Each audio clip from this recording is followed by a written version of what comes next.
Bonsoir Brice Hortefeux. Bonsoir. Merci d'être notre invité. Vous êtes bien sûr ancien ministre de l'Intérieur, député européen, président de l'association des amis de Nicolas Sarkozy.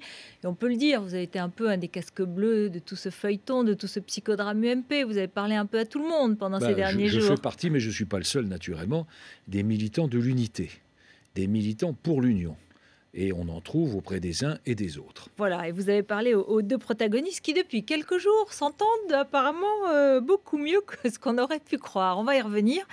Mais je voudrais qu'on regarde ensemble ce petit moment de l'après-midi à l'Assemblée nationale. Jean-Marc Ayrault répond à une question de Christian Jacob.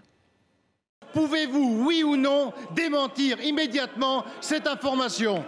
La parole est à Monsieur le Premier ministre.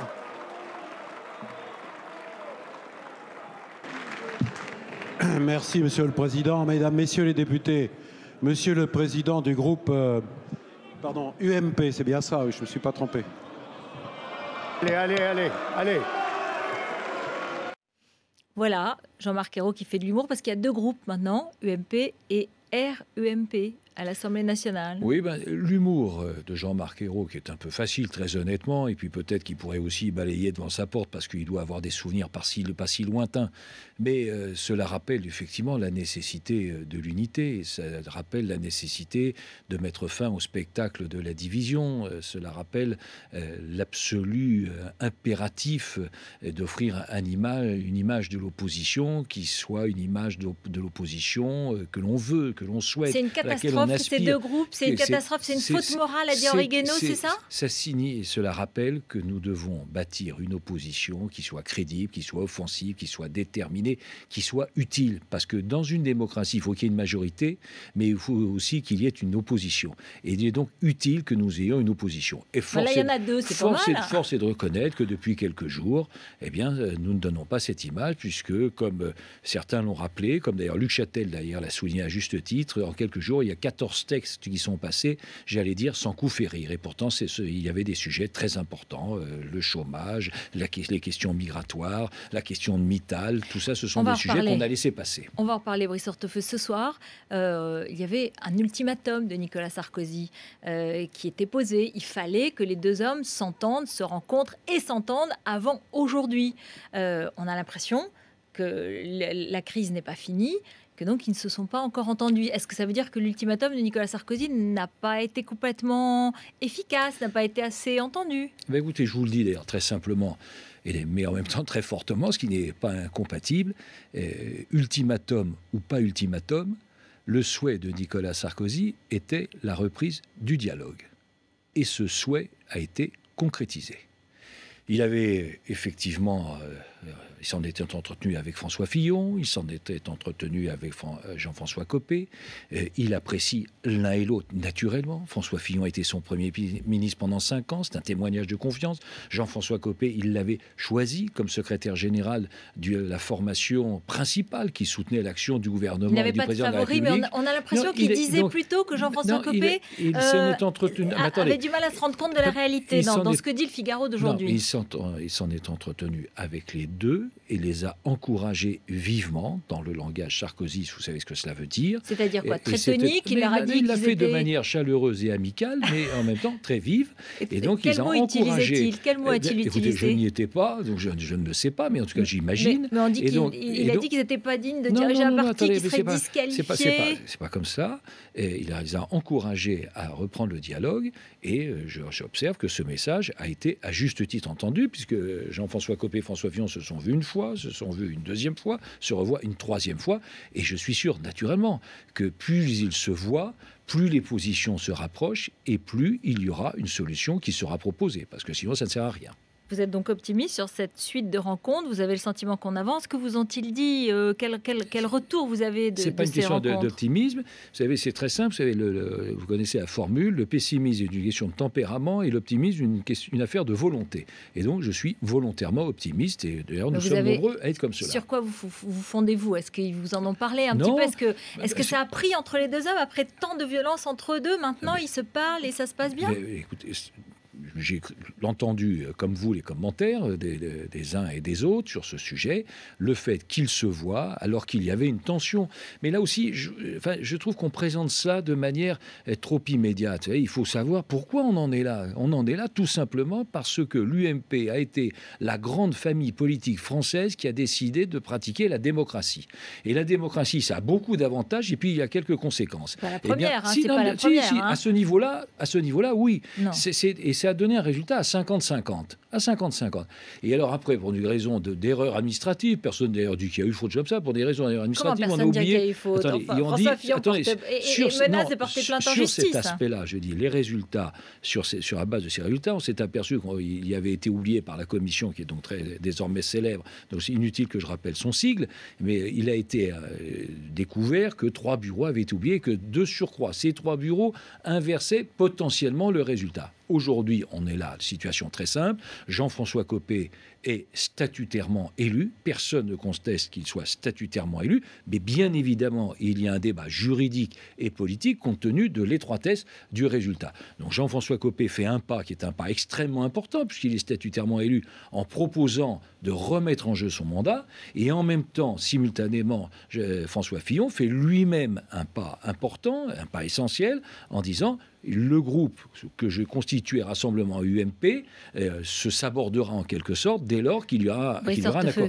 Ça veut donc dire que nous avons tous les ingrédients, avec la bonne volonté de chacun et le sens de l'État, le sens de l'intérêt général, le sens de l'intérêt collectif. Nous avons tous les ingrédients pour en sortir. Et c'est indispensable parce que le message que nous recevons est un message d'absolu ras-le-bol. Voilà, c'est en quelque sorte aussi Nicolas Sarkozy qui s'exprime par votre voix puisqu'il dit, et il leur continue à leur dire, attention, il faut vous en sortir et il faut arrêter ça. Mais franchement, après les municipales de 2014, un vote, c'est une blague. C'est une blague parce que ça veut dire que c'est beaucoup trop long. Est-ce que c'est votre conviction? Vous étiez pour un vote dès le début. Dès les premiers jours, vous avez dit à Jean-François Copé, il faudrait mieux revoter. Oui, mais ça c'est ce que vous extrapolez. Moi, c'est très simple. Non, alors, et là, après... je ne suis pas seul dans cette situation. Ce n'est pas des problèmes individuels. Il ne faut pas ajouter de la confusion à la division ou la division à la confusion, comme vous voulez, ça peut être pris dans tous les sens. C'est-à-dire que les souhaits des uns et des autres, les desiderata, les égos et tout ça, on doit le mettre derrière nous. Alors, ils discutent entre eux. Avant moi, je ou leur après fais les confiance. municipales de 2014 Je leur fais confiance pour trouver une solution. Les municipales, je ne sais pas si c'est le bon tempo, c'est simplement une question, parce qu'en fait, il n'y a pas simplement les municipales dans cette période-là. Vous avez les municipales qui seront de façon au mois de mars. Vous avez sans doute le 25 mai, mais je ne suis pas totalement calé, donc très peu de temps après les élections européennes. Et en même temps, il y a les élections sénatoriales en septembre. Donc j'imagine que l'ensemble de ce calendrier doit être... Donc ce serait mieux avant. En tout cas, puisqu'ils en discutent, je suis sûr qu'ils ont en mémoire cette triple élection au cours de ce printemps et fin d'été 2014. Donc ce serait mieux d'aller en ordre uni et en tout cas sous la même bannière pour ces consultations et pas après. C'est ce que j'essaye de comprendre. Si vous me demandez si je préfère l'union à la division, ça effectivement donc, la réponse. C'est la première question que vous me posez à laquelle il est très facile de répondre. Oui, je préfère l'union. Alors non, mais j'ai compris quand même qu'avant 2014, c'était mieux. Avant les municipales de 2014, hein, c'est quand même ça. Mais les non-alignés... mais moi, je n'ai pas dit cela. Non, je n'ai pas dit cela. J'ai dit, voilà, il y a ce calendrier électoral. Je ne dis pas que j'ai de préférence. Encore une fois, je ne veux pas... ce calendrier. Je rappelle ce calendrier, mais je ne veux pas exprimer devant vous ce soir de préférence parce que je souhaite contribuer à l'unité plutôt qu'à la division. Est-ce qu'il pourrait y avoir une sorte de statu quo ce soir? C'est-à-dire, finalement, Jean-François Copé garde le parti, François Fillon garde le groupe, et dans le fond, ils partent tous les deux l'un face à face, mais ils écartent les autres, les non-alignés, peut-être même Nicolas Sarkozy. Plus de concurrents, plus personne, le face à face. Écoutez, moi, je reste à un principe simple. Et nous devons être des militants de l'unité. Le message que nous recevons des militants. Ça, c'est pas de la langue de bois, déjà. Non, c'est la vérité. Non, mais attendez, je sais bien que c'est la vérité, mais qu'est-ce que vous pensez est-ce qu'un statu quo, ça serait possible? C'est la langue de vérité. Ça n'a rien à voir avec le mot. Je ne sais pas pourquoi vous le mêlez à cela. Donc, c'est le langage de vérité. Les militants nous demandent, j'ai fait des réunions comme la plupart des élus, on était chacun dans nos régions, l'aspiration, le message, je fais une réunion notamment à Clermont-Ferrand, c'était le message de l'unité, c'est le message de la clarté, c'est le message de volonté de sortir de cette crise, c'est le message des élus locaux, c'est le message des élus locaux auxquels nous devons naturellement être très attentifs, c'est arrêter ce spectacle pour éviter les débâcles électoraux potentiels de demain, donc arrêter le spectacle de la division aujourd'hui. Voilà, ils peuvent s'entendre. Tout ça, on l'entend 5 sur 5, 100%. Et, naturellement, et Jean-François Copé et François Fillon, naturellement, ne sont ni sourds ni aveugles et ils sont attentifs à ces messages. Ils pourraient s'entendre, ils pourraient être d'accord entre eux et d'une certaine façon confisquer un peu la partie et garder un peu le jeu de leur côté. C'est ce que craignent par exemple Bruno Le Maire qui dit attention, pas de petits arrangements entre amis et qui demande un congrès, qui demande de redéfinir les statuts de l'UMP et d'organiser une élection du président au printemps 2013 ainsi que les primaires de 2016. Donc de tout reprendre et de tout réorganiser. Oui, mais moi je préfère avancer de cette manière, encore une fois, qui soit claire. François Fillon et Jean-François Copé discutent entre eux, attendons le résultat de leur discussion, et ensuite, d'autres, qui n'étaient pas partie prenante à ces discussions, peuvent naturellement exprimer leurs sentiments.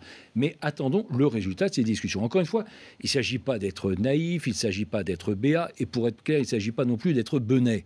Mais il ne reste pas moins que c'est un pas positif.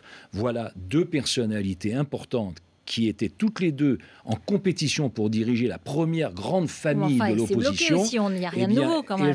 Ou alors vous avez des informations. Elles se sont mises autour de la table, elles avancent et elles discutent. C'est donc un signal positif que nous avons depuis 48 heures. Et je pense que ce signal positif, nous le devons pour une très très grande part à l'action personnelle de Nicolas Sarkozy. Nicolas Sarkozy a rappelé un principe qui était celui de l'unité, mais naturellement, il n'entend pas se rendre, participer au chaudron. Se mêler et mettre les mains dans le cambouis. Mais on a l'impression que vous venez nous dire ça parce qu'on a entendu ici et là, l'autorité de Nicolas Sarkozy est battue en brèche parce qu'il a dit attention et il n'a pas été entendu.